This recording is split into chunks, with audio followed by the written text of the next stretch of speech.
This is Ultimate Invasion, issues 2 and 3. Issue 4 ships later this month, and it's a 4-issue miniseries, so it'll finish. I'm sure there'll be some ongoing issue that'll result from this. So this will have spoilers. The whole premise of the book is that the Maker, which is the evil Reed Richards from the original Ultimates universe, has broken free from his prison on what we call, I guess, our Earth 616, or whichever number it is, and he's decided to create an alternate universe, not the Ultimates universe, but an alternate universe where he prevents Peter Parker from becoming Spider-Man, where the Fantastic Four are no longer the Fantastic Four, certain things like that. And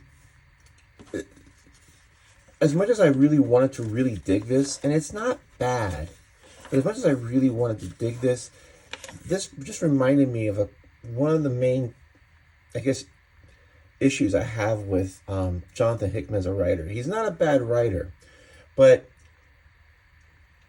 Brian Michael Bendis gets a lot of guff, and I think deservedly so, for something happening and then people spending 2 or 3 issues talking about it where just really nothing happens. And, if you're going to criticize Bendis for that, you have to criticize Hickman, because this whole book is just a lot of talking.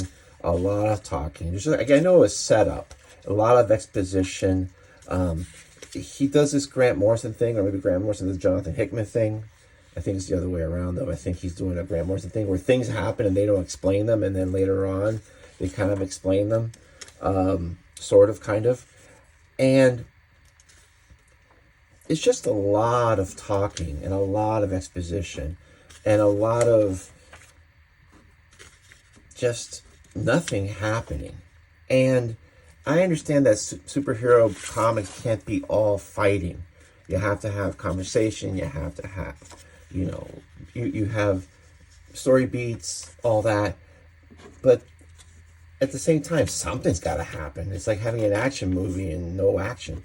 So this is okay. And the other thing with Jonathan Hickman is that if you're going to read a Hickman story, you got to go in for the long haul. You're talking 2, 3, 4, 5 years. This is not going to be like a 10 or 12 issue story or a 6 issue story. It's just going to be the long haul. Now, the art is good. Bryan Hitch is still drawing at a high level, and I think that they were a good choice.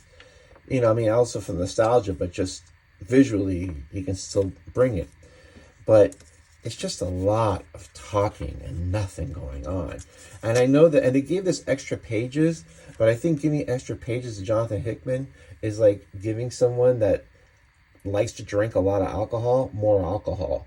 I think you kind of have to give him the standard number of pages and say, okay, get to it in 4 issues, and kind of constrain him, because the more pages you give him, the more he'll just go on and on and on and do these, conversations that can just, that in these panels that just get drawn out. Like I said, you can't criticize Bendis if you're not going to criticize Hickman.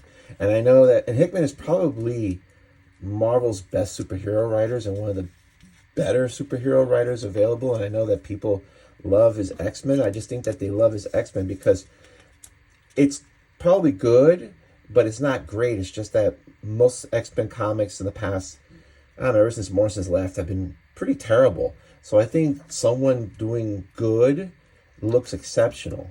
Again, just a lot of talking and a lot of talking. And then at the end, of course, you have, where is this? At the end, of course, Kang shows up, because Kang is going to be part of the Marvel Cinematic Universe. Maybe not, depending what happens to Jonathan Majors. So it's like, okay, now we're going to have Kang shoehorn into this thing too. So I think part of it is that if this was 10, 15 years ago, having this concept of things being different in an alternate universe and doing this what if kind of thing was rarely done. So it was more of a novel idea, but now, Marvel Cinematic Universe has been shoving the multiple timelines down our throats, and Nobody's really feeling it. And I'm not sure how they're going to work their way out of it, because nobody really, I mean, to me, most people really just don't care about the multiverse. Um, and so um, this is sort of like, oh, it's an another alternate universe. Okay. So it's something where they've gone to the well too many times, and now it's just kind of like redundant. That's just my opinion. So it's okay. It's not bad. If you really like superhero comics, it's probably some of the better superhero comics. But, I've read thousands and thousands and thousands and thousands of superhero comics over the years, and this is kind of like, it's okay. I'm sure for 2023, it's awesome, but it's okay. Anyway, that's it. I'm sure somebody will disagree with me. That's fine. Anyway, have a good day.